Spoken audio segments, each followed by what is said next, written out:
Welcome everybody to the Credit Union Connection. We're here live at the Governmental Affairs Conference 2024. Sitting here with Barry from Union Credit. Welcome. Thank you. Thanks for having me. You're very welcome. So how's the show been going for you guys so far? Good. Busy. Yeah. It's my 21st year here, so. Really? Yes. How did we just meet? I know. I remember when there was actually exhibitors. It wasn't here, but it was at a different place when they were out on the sidewalk. It used to be a DuPont Circle. Yes. And that's where I used to hang out. So yeah, it's busy and it's always like catching up with old friends. Yeah. Being here. Yeah. Now I have a new one. I am happy to be your friend. Thank you. So, yeah, I feel like I've heard like the energy, the attendance, everything seems to be up this year. Yeah. So that's good. Good for credit unions. Tell us a little bit, just kind of introduce Union Credit. Sure. If you would. Yeah. So prior to this, my co-founder Dave Berger and I worked at a company called Qnexus, which was all focused on keeping the existing membership that we have today engaged with the credit union. So really just keep those members from peeling off. So we exited that business. It's still alive and well and successful back in 2020. But along that journey, one of the consistent questions we were getting was, can you help us bring us in a new member? And not like an indirect loan member, but a real new member, and ideally younger, because we have an aging membership population. Yes. And so that was a challenge, and so that's really the entire premise behind Union Credit is to help to expose Gen Z and millennials to the credit union, really the credit union movement and what it is. And so we built the whole idea is Union Credit, the name is more than just a play on the name of credit union upside down. It's this notion, this idea that 50 of us or 100 credit unions can come together and we're just as strong and have the ability to move the needle like a Chase Bank.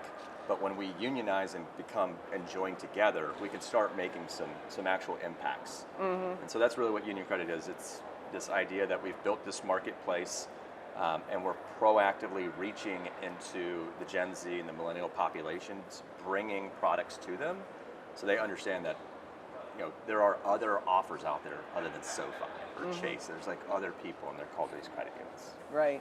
Because we do socially align well with the younger generations. But of course, there's the whole brand awareness issue. Nobody knows what a credit union is. Nobody comes out of college saying, I want to work for a credit union, Right. How are you reaching all these young people? Yeah, so the last stat we had seen is 4% of Gen Z are members of a credit union. Yeah. That should terrify everybody listening to this that has any interest in being in the credit union space. The average credit union member today is 55, and it's actually rising. It should somewhere end up around 57 by the end of this year. The average U.S. consumer is 37. That should terrify all credit union leaders as well. So the question we always ask is, if I were to walk outside the streets here in D.C. and ask a 25-year-old young professional starting their life, have you heard of SoFi or have you heard of this credit union over here?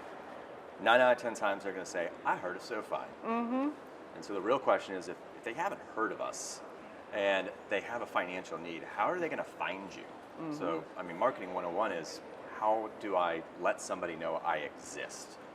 And so that's what we're doing. So we are working with providers like the Experian, the app on your phone that shows you your credit score, Bankrate, and all of these different apps that are on a person's phone. And we are literally coming into those applications saying, here are these other institutions that you're not familiar with, but they want to here serve you. Because to your point on the alignment, where this population, the top 3 things that Gen Z and millennials do align with is they choose providers that are mission-based. They want to focus on local and community, which is kind of interesting. They're a very digital generation, but they go to local breweries. They shop at local grocery stores. They go to local fitness places. Right. Yet they don't bank locally. Yeah. And that's kind of an interesting thing. It's like, hey guy, you're on TikTok, you talk about all this locality. How about this credit union down the street that's supporting the kids' T-ball league and is reinvesting in your community? And so we just got to get that message out proactively, and then that's how we're engaging with those populations. Yeah, because one of the things that, as I mentioned earlier, it drives me nuts is brand awareness of credit unions. not nobody knows who they are, but a lot of people don't know who they are, and especially, the future members and who should be current members, Right. To maintain relevance. And, you would think 100 years in business, people would know who you are, right? Right. So how has the response been, like in some of the credit unions that you're working with? What has been the results? Yeah. So good response has been it's hot and cold. I'm very transparent on these things. A lot of last year this time, and still some now, the message, overarching message for credit unions is liquidity, liquidity, liquidity, liquidity. Sure. We don't have any money. I get it. I get it. We didn't have to try during COVID. The getting was so good, we kind of sat back and got lazy. And I worked at credit union. So I've been in this for a while. I'm not pinning it on you, but it's natural human behavior. Right. So we kind of got a little bit lackadaisical in what we were doing. And so the response has been, well, now we have issues now. We can't lend money, and it's like, I hear you, but a 25-year-old, again, young professional is not sitting on a treasure trove of a CD or a deposit, but they do have financial needs. So that's when you start exchanging with them. And so we've been really just bringing the credit unions back to center, which is where we started, which is the credit union model was built to serve the communities you're in a time of need. That is the entire credit union movement. It is. And we've kind of gotten away from that. We're now saying, give us, consumer, what we need, which is the wrong thing. And so the response has been good. So now that we've kind of moved through that, and everybody's kind of starting to come to reality on that. But last quarter in 2023, we made up roughly 8% of the entire country's new member population. And I think that's a pretty good number. At that time, we were 6 months into it, and we made up nearly 10% of all of the new members coming in the door. Yeah. And 60% of those are in their 30s. And they're super prime consumers. So the results been good. Yeah. We're seeing a lot of credit unions too are taking interesting approaches. They're getting less branch traffic that's coming in because everybody's digital now post-COVID. And they're asking questions like, what do I do with my staff? I don't want to lay people off. And it's like, well, I have an idea. Reallocate those people to onboarding these new younger members we're bringing in. Let's put them back to work. Right. And so we're very happy with the results. We have plenty to improve on and get better, which is the way it should be. Yeah. But so far, so good. Yeah. No, that's awesome. And I love the idea of kind of retraining the people rather than, kick them to the curb, for example, but also your members need those people at times, right? Yeah. They may know I want this car and I need this loan, so I'm going to, apply. But other times you need somebody to explain to you, how do I, save money with a new CD or whatever it is, especially when you're that young. Sure. So I use SoFi a lot as kind of my villain. But there's other ones out there. But I tell credit union leaders all the time, the superpower we do have is we have human beings on the other side. SoFi doesn't have a human being on the other line. That is a differentiator. I know we all want to be digital and we want to automate everything. You want AI all over the place. I get it. That's great.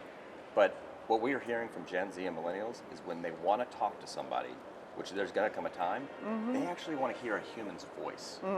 So that's one of their three things they want. They want that, mission purpose, and they want community focused. So those three things, when you put them in those three buckets, a credit union literally covers all of those. Yeah. We're just not doing a good job packaging it up and broadcasting it out.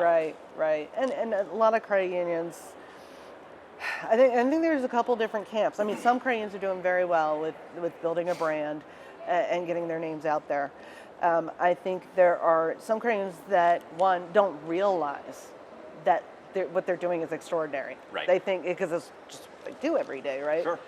And there are others that just, they don't know where to go. They know they need younger members. Where do I start? Yeah. Where do you start? This is very overwhelming, I'm sure. So I think that's a really excellent option. Now, how many credit unions are you working with now?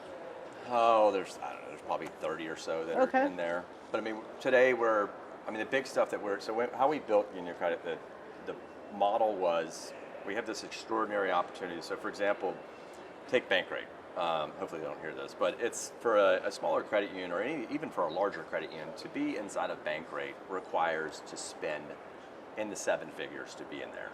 So that's basically isolated to the SoFis, the Navies, the PenFeds. Like, you get the idea. You got to be big to be there. And so it's really about, for us, the way we built this is we open these doors during liquidity crisis. And so these providers are now seeing the bank rates of the world, the experience of the world, are saying we need to see more lenders because our lenders too are having liquidity issues. So it opened that door to actually hear us out. And so now what we're sharing with credit unions is we have this opening with the bank rates of the world who've never worked with us, and the experience who haven't worked with us, to say, give us a chance as a credit union system to engage these young consumers. We do have the best products. We just got to get a distribution hub that works. So that's really what we're sharing with them is we're keeping this door open. We want to make it successful. So we've got about 30 credit unions today, but the big number is we can touch digitally on somebody's phone about 150 million people. Right. Which is 90% of the addressable population. That's a big deal. Yeah, absolutely. Yeah. Absolutely. And so how does it look for the credit union when they're on the back end of that? How does that work? Yeah, so the way our model works is any consumer loan product or deposit product, whether it's a checking account, a credit card, a home equity, whatever the product may be. So our credit unions are essentially publishing or promoting their products in our platform. It includes their underwriting criteria, their membership and field of eligibility. We then take all that and apply it to these giant audiences. We're pre-screening these 100+ million people, and we're saying if they fit these buckets, then show them these credit unions products. And so what happens is, for a consumer, let's say they're in Zillow or they're in wherever they are, if they're engaging in these apps, they see that these local credit unions want to serve them. And these consumers, we already figure out, are they eligible to join the credit union? We handle we've already done, essentially pre-screen them and pre-approve them up front. So we're saying, hey, if you needed a credit card, then Teachers Credit Union has this amazing offer for you. We handle all of the membership opening on our side of the house. Young people don't understand this, that filling out a membership application is a foreign thing to them. So stop doing it. Stop asking them to do it. We do it in indirect auto. We actually create membership for an F&I, but we ask a young person, or anybody really, on our website to fill out a membership application. So what we're saying is, the same favor you're doing for the auto dealer, can we do it for this other person over here? So we handle all of the membership eligibility, the guidelines, and essentially what happens is when they say, I want that credit card, we send to them a member who's already been memberized, and the last thing for them to do is to now fulfill the loan. But it's all direct lending. And they then cross-sell them and educate them on why credit unions are a good solution for them. And how is the adoption rate on the consumer side? Like, how are they doing with it? How are they responding? I mean, it's one of these experiences where they already kind of know what to expect, which is great because credit unions have not always figured out how to elevate their member service to a level where it's the same as we always talk about, like Netflix or Amazon or whatever. Yeah. And that's essentially what y'all are trying to do. It's part of it. Yeah, I told somebody recently, and a lot of times in the credit union, especially in the leadership positions, sometimes we know certain truths, but we don't actually say them out loud. But it's okay to say them out loud if you're going to move on. But we're in the credit union space, we're really good at creating great products. We're not so good at distributing great products. Those are two different sides of the house. Amazon doesn't build products. Amazon's a phenomenal distributor of products. Right. So what we're building is this Amazon model for credit unions. And so we really just want them to focus on building the best products. We will distribute those from a consumer perspective and get it out to them. And the adoption rate has been good. Right now, our biggest challenge right now is we have more demand from this young population than we have supply on the credit union side of the house. Liquidity, yep. Which is, and I tell them, I hear you. I know you got lending challenges, but the good and the bad news is in 5 years, if we don't address this aging membership population, you won't have another liquidity crisis. No. Because you're not going to be fine. relevant. Yeah. You won't have anything to worry about because we won't be around because our members will have aged out. Right. Yeah. I mean, you mentioned earlier how average age is 55, 57, heading to 57. Yeah. 10, 15 years ago, we were talking about our membership is too old, and it was only like 43 then, Yep. you know? And, Yeah. and it's gotten so much worse since that time. So, I mean, I think it's a great idea to, actually, hopefully, work, Yeah. Yeah. But yeah, so I will give you the opportunity, share your final thoughts, advice to credit unions. I would say whether it's Union Credit or anybody, I think the first step is just asking the question, where do we start? And making a concerted effort to actually starting. So, I mean, I know we say it in the boardroom. Again, I sit on the board of a credit union, so I get it. Like, we all say, here's our mission. But are we actually practicing the mission of serving the community? I get you got to take care of your members first. But again, a credit union is a community chartered institution. It's not just for the members, it's for the community. And so, liquidity aside, I think we got to start engaging with these populations and letting them know what the purpose is and how you serve their community. And you may have to get creative, and figure it out, because I can tell you right now, 80% of Gen Z and millennials join a credit union through a loan. So, all that aside, so you just got to figure out. So if how are you going to address that? Like, you got to figure that out, and then whether it's Union Credit or somebody else, it's really, if we don't start addressing it now, again, these liquidity core changes, whatever you got going on, is not going to matter. Right. Yep. Absolutely. Thank you for your time. Appreciate it, Barry. Thank you for having me.